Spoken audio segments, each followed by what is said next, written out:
Pero sa puntong ito, wala akong pakialam kung magagalit man kayo sa akin kayong mga taga-Iglesia ni Cristo.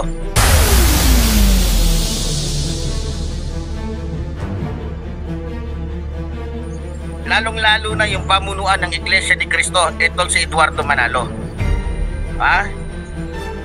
Lalong-lalo ka na, ikaw mismo na leader ng Iglesia ni Cristo.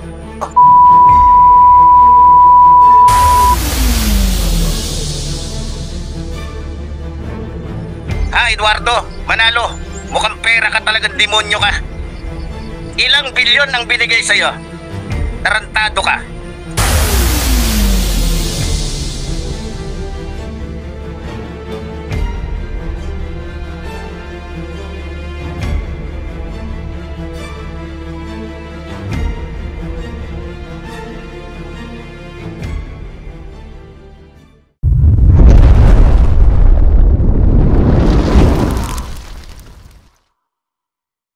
Ayan, what's up mga kapatid, mga kababayan, welcome back po muli sa ating YouTube channel. Ito nga po pala ang inyong abang lingkod, Ingo News Commentaries. Muli pong nagbabalik ko pang maghatid sa inyo ng isa na namang makabuluhang talakayan sa mga nangyayari sa ating lipunan.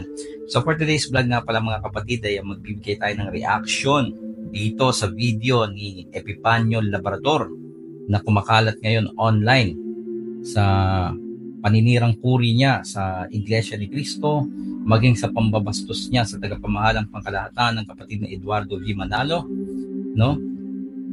So sa video na ito, gagawa natin ng reaksyon, no? At bibigyan na rin natin ng tamang payo itong tao na to, no, na parang tila nawawala na sa tamang landas, no? Dahil kung makikita ninyo or actually late na nga ako kung tutuusin sa pagpo-post nito pero gayon pa man gagawin pa rin natin ito ng reaksyon, ano. Baka sakali lang na mamulat yung kaisipan nitong hunghang na to at magbago ang kanyang isip, kasi ito actually dati na tong humingi ng pasensya no? Dati nang humingi ng pasensya to sa pamunuan ng Iglesia ni Cristo dahil nung gumawa ng video ito, no, siniraan niya rin yung Iglesia ni Cristo, pinagmumura niya rin yung tagapamahalang pangkalahatan. Later on, nung binanatan kasi siya ng mga kapatid online, humingi na siya ng pasensya. Tapos eto na naman siya ngayon, gumagawa na naman siya ng ingay. Bakit kaya? Ano kayang dahilan? Ano kaya nagtulak sa kanya kung bakit ganito na naman naging content niya? Wala na kaya siyang mai-content? Tara, sige, simulan natin. Pero sa puntong ito, wala akong pakialam kung magagalit man kayo sa akin kayong mga taga-Iglesia ni Cristo. Lalong-lalo na yung pamunuan ng Iglesia ni Cristo, itong si Eduardo Manalo. Ha? Lalong-lalo ka na, ikaw mismo na leader ng Iglesia ni Cristo. Isang magandang putang ina mo ka. Kita mo? Doon pa lang nangilabot na ako Nakakapangilabot itong mga sinasabi ng hunghang na to, no? Kamote din to Ano bang problema mo sa tagapamahalang pangkalahatan at bakit inulit mo na naman yan? Ha? Kulang ka ba sa aruga ng magulang mo? Wala na bang nagmamahal sa'yo? Pariwara na ba ang buhay mo? Anong problema mo? Wala ka na ba talagang mai-content? O sumasabay ka lang sa issue, no? Sa kagandahan ng ginawa ng Iglesia ni Cristo para mapanatiling balanse ang kapangyarihan sa pamahalaan. Naiinggit ka ba? O may hinanakit ka? Sa totoo lang, grabe yung grabe yung mga banat mo Tao ka pa ba? Grabe. Sa totoo lang, kung wala ka na may content, huwag ka nang mag-post ng kung ano-ano pa. Alam mo kung bakit? Nakakasira yan sa personal mong kredibilidad, sa personal mong pagkatao. Sa tingin mo matutuwa yung mga kapatid ng Iglesia ni Cristo sa ginagawa mo na yan? Hindi. Mapupuot lang sila sa'yo. Ha? Kasi wala ka naman magandang sinabi. Sa totoo lang, puro puro paninira na lang yan Mapanira, no? Blasphemous yung yung content mo. Hindi namin alam kung paano ka nag-come up sa ganyan. No? Kung problemado kang tao, please lang, huwag ka naman damay ng nananahimik. Nananahimik yung kapatid ni Eduardo V. Manalo tapos mumurahin mo lang online. Paparatangan mo lang kung ano-ano. Tao ka pa ba? My goodness. Ha, Eduardo, Manalo, mukhang pera ka, talagang demonyo ka. Ilang bilyon ang binigay sa'yo? Tarantado ka. Ha? Okay na sana eh. Ang taas na ng respeto ko sa'yo eh. Ang ganda na ng ano ko sa Iglesia ni Cristo. Puro putang ina mo ka, Eduardo Manalo. Kiki ka ng ina mo. Grabe ka naman.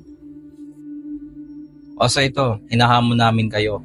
Hinahamon namin ang taong ito, si Epifanio Labrador. Maglabas ka ngayon ng ebidensya na pinayaran si Ka Eduardo dahil sa rally na ginawa ng Iglesia ni Cristo sa Quirino Grandstand itong January 13, 2025. Maglabas ka ng ebidensya. Kasi kapag wala kang inilabas na ebidensya, naku, katakot-takot na kaso ang haharapin mo. Nonoy, hindi ka nag-iingat, Nonoy. Pero siguro kung may ebidensya ka, ilabas mo na. Diba? Kasi kung totoo man yung ebidensya na hawak-hawak mo yun, o baka chismis lang yan, eh kung totoo man yan, eh di, kanya-kanya na kami. Ha? Magkakanya-kanya na kami. Kung totoo talaga yan. Pero kung hindi yan totoo, asahan mo, babatuhin ka ng mga samot-saring kaso. Yan ang tatandaan mo. May pasabi-sabi ka pang mongoloid yung itsura ng tagapamahalang pangkalahatan. Eh mukha mo nga, wala kang maiharap. Anong mukha meron ka? Wala kang mukhang maiharap.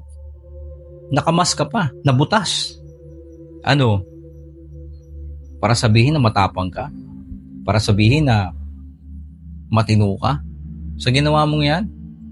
Pero hindi kita hinuhusgahan ha? Hindi kita hinuhusgahan. Pero napakasama ng ginawa mo. Napakasama ng ugali mo. Hindi ka yata na pangaralan ng maayos ng magulang mo eh. Hindi ka yata napalaki ng maayos. Hindi ka yata na disiplina nung bata ka pa. Kaya ito naging resulta. Pagtanda mo. Hindi ka karapat-dapat tularan ng mga kabataan. Isa kang masamang huwaran. Hunghang ka. Kaya ikaw, Manalo, yung itsura mo na parang mongoloid kang demonyo ka, sinasabihan kita ha, umayos ka.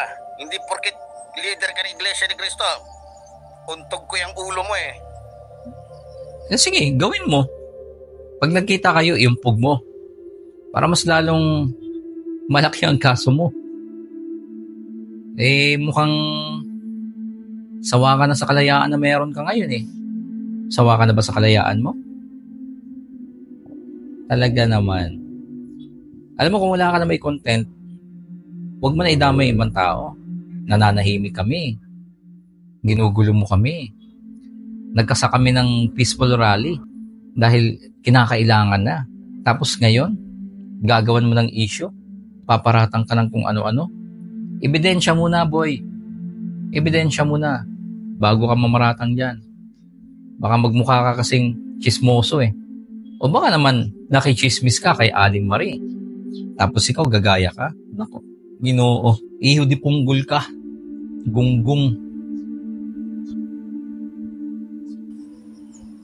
Nakakahiya kayo mga iglesia ni Manalo. Pero kung sa bagay, dahil kulto naman yung reliyon ninyo, hindi na ako magtataka. Putang ina ninyo. Tapos pinapalabas pa ninyo na kaya nagrally ang Iglesia ni Cristo dahil sa suportado ninyo si Sara Duterte. Oh, yun ba yung peace rally? Kagunggungan Eh kung hindi ka ba naman GAGO eh. Ha? Paano sinasabi mong para kay Sara Duterte yung rally ng iglesia? May ebidensya ka?